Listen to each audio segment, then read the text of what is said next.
Continue on there. We are on this section right now which says locating an angle's quadrant. So if you had a big angle, and this is going to happen with radians and degrees, sometimes you're going to want to know, where do I draw my triangle? Which quadrant should I draw my triangle? So if I had 4,300 degrees, this isn't something that you see and go, oh, I know that that ends in quadrant 4. You'd have to do a little bit of math to figure that out. So we're going to look at some strategies of how we would figure that out if you had your calculator. And we're going to look at how you can do that if you didn't have your calculator. And we're going to look at both radians and degrees. We'll start with degrees because that's what you're more comfortable with. One strategy, if you had your calculator, you could take that 4,300, divide it by 360, and the answer that you're going to get, this 11.94, what that tells you is you've gone 11 full revolutions around and then another 0.94. So if you think about your circle, if we go 11 times around, oh my goodness, I'm going to just estimate. Do you think that's close to 11? So, oh, I have to undo some? I got to go back. It's got to be accurate, right? Here. There we go. I need to go back twice, you said? No, you're cutting the wrong one. No. Just restart. You're going to get hypnotized if I keep doing this all day. So, okay, so let's say this was 11. Oh, it's in green. Perfect. There we go, green. And we're at 11, and we need to go 0.94 more. Does it make sense that this is halfway? And this would be a quarter of the way. This is 3/4 of the way. So 0.94 is going to end somewhere here in quadrant 4. Okay? So if you divide by 360, of course, this you would need your calculator for to get that decimal. You get 11.94. If you didn't have your calculator, what you would need to do is take 4,300 and try to figure out, well, what's the angle that's coterminal, in other words, ends in the same place as 4,300, but we're only concerned about the first time around. So you would have to keep subtracting 360 until you got to an answer that was between 0 and 360. So probably what I would do in that situation, I mean, I've shown it here by subtracting 11 of them, but I would probably say, I know that 360 times 10, that's easy to do mental math, is 3,600. And if I took 4,300 and subtracted 3,600, that still leaves me with 700. I'll subtract 360 again until I get an answer that's between 0 and 360 degrees. And then thinking about 340 degrees, does that make sense that that ends in quadrant 4? Yes.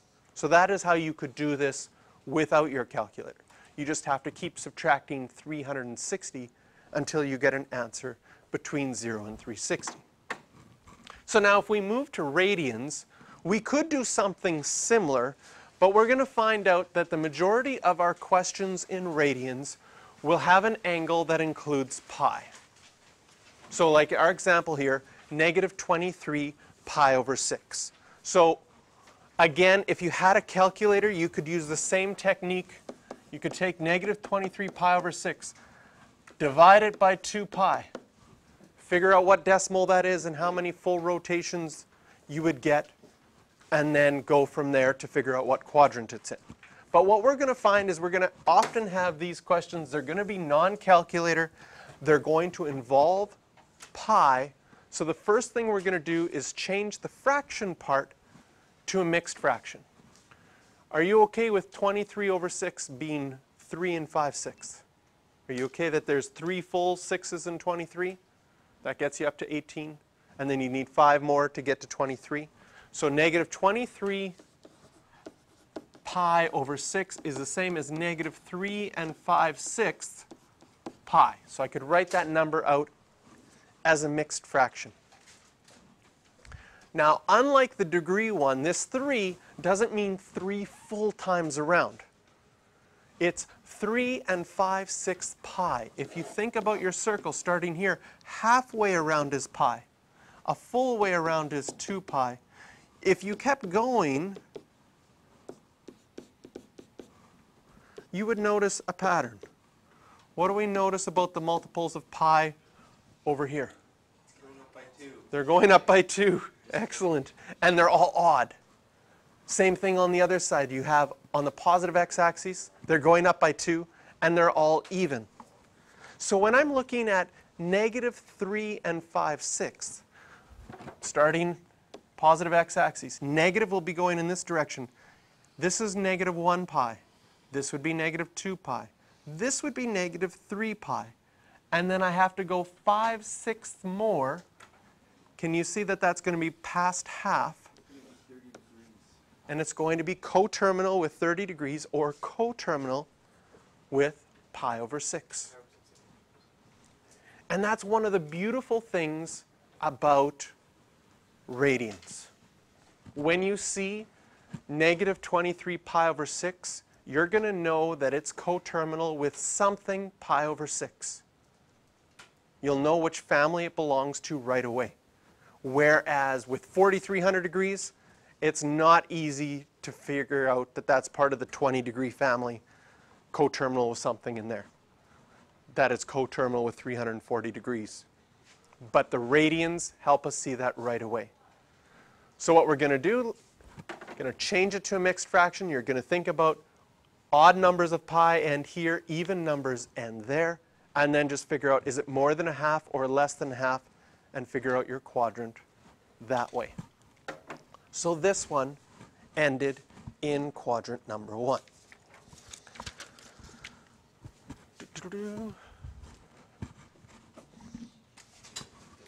With figuring out these special angles, these are all be things that appear on your pi plates. You're going to do that same thing we're doing. We're going to think, what quadrant is it in? And what is pi over 6? So for the most part, for sine of 7 pi over 6, I'm going to recognize right away that that's part of my pi over 6 family. I'm going to think, where does 7 pi over 6 happen? What quadrant? So I'm going to think, oh, that's in quadrant 3. I'm going to think about my first quadrant. If I had sine of pi over 6, it's equal to 1/2. So sine of 7 pi over 6 will also equal 1/2, but because it's in quadrant 3, it's going to be negative 1/2.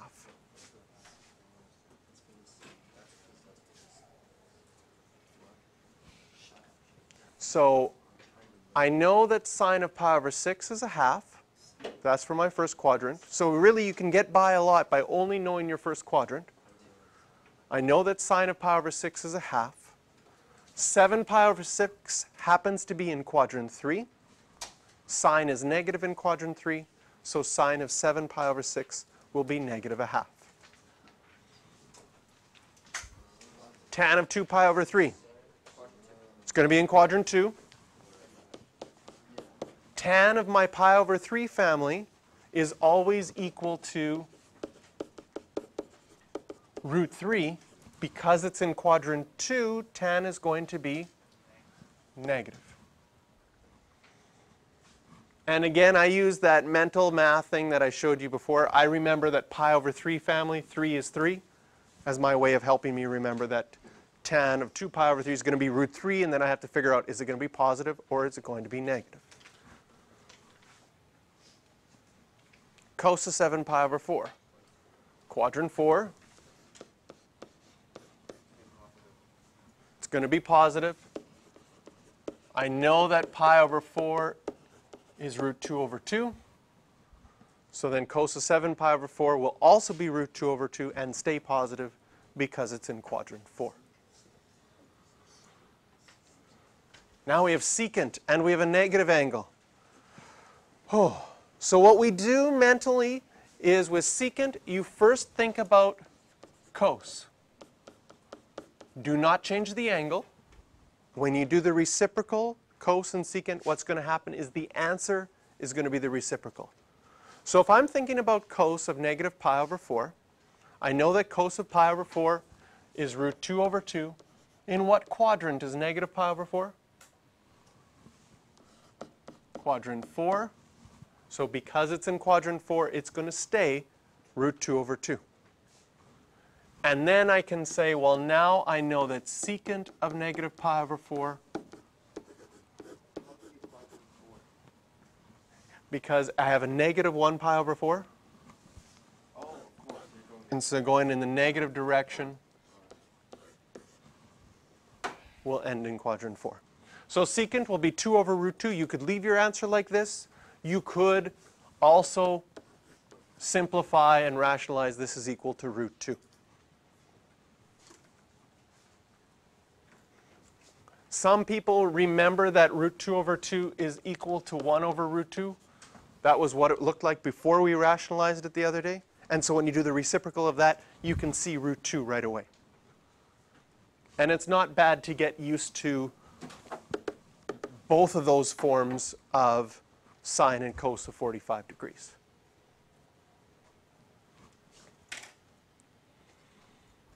Cotangent of negative 11 pi over 6. So I would start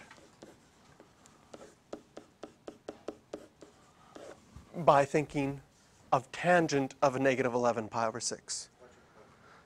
It's going to be in quadrant 1, because 11 pi over 6 in the positive direction is in quadrant 4. If you went to the fourth quadrant in the negative direction, that would end in quadrant 1.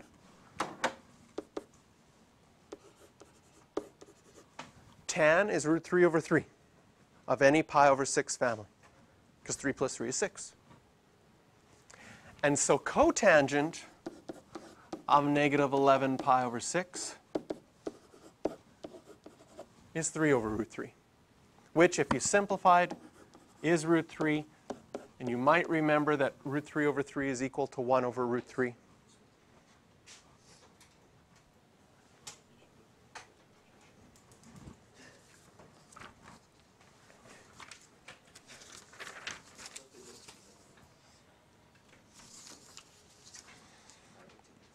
Cosecant of negative pi over 2. That's the reciprocal of sine. That's your axis family. For your axis family, it's really easy just to think of your unit circle. Negative pi over 2 on your unit circle is going to end right down there. What are the coordinates of that point? 0, negative 1. Sine is which coordinate? The x coordinate or the y coordinate? The y coordinate. So this is going to equal negative 1. If we do the reciprocal of that, we get 1 over negative 1, which is still equal to negative 1.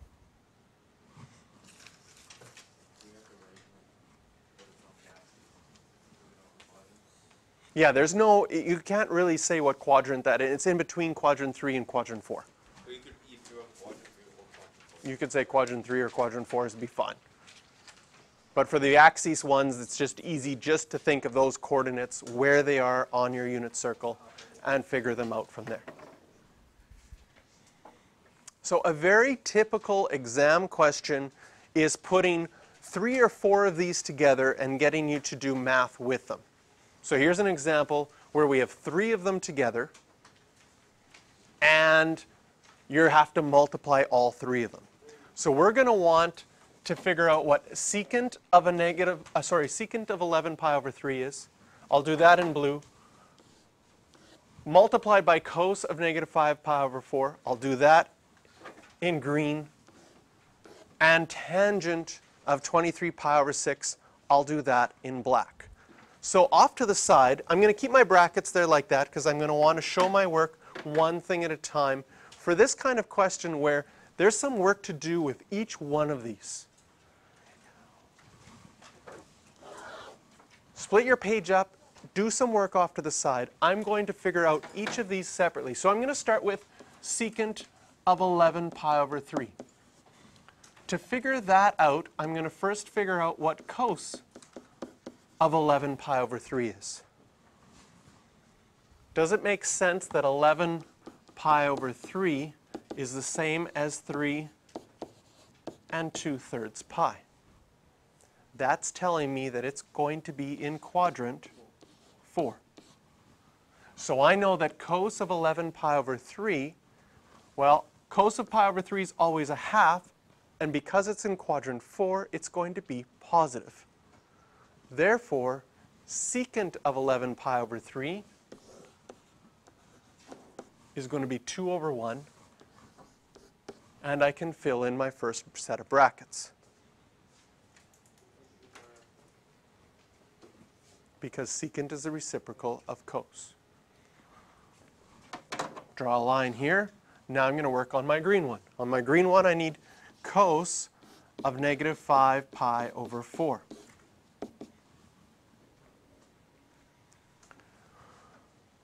Pi over 4 is on your unit circle in quadrant 3. Because our angle is negative, if you think about going back 3 quadrants, it's going to be in quadrant 2. Cos of any pi over 4 family will be root 2 over 2. Because it's in quadrant 2, cos is negative in quadrant 2, it'll be negative root 2 over 2. So, in my green set of brackets, I can write negative root 2 over 2.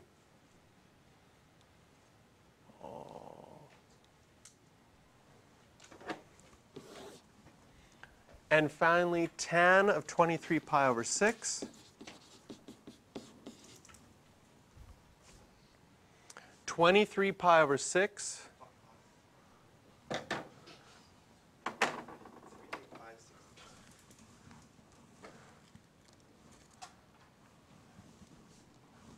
reset this.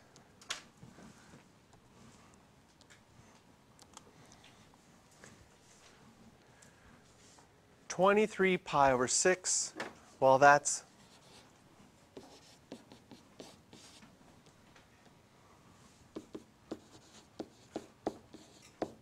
3 5/6 pi. That's going to end in quadrant 4.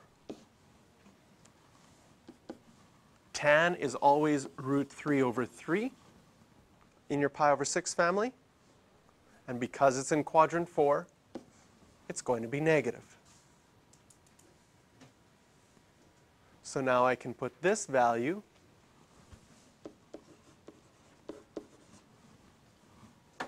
in there. And finally, we're having to multiply fractions, we're having to multiply radicals, we're having to multiply positive and negative values. So there's a number of things of review that come up at this point. How do you multiply fractions? You multiply across the top and you multiply across the bottom. However, if you see things that can simplify, those 2's would cancel out. May as well do them early. It makes your mental math easier. How do you multiply positive and negatives? Well, 2 negatives are going to make my final answer positive. How do you multiply square roots? What is the square root of 2 times the square root of 3? It is the square root of 6. And on the bottom of my fractions, I have 1 times 3. So our final answer is the square root of 6 over 3.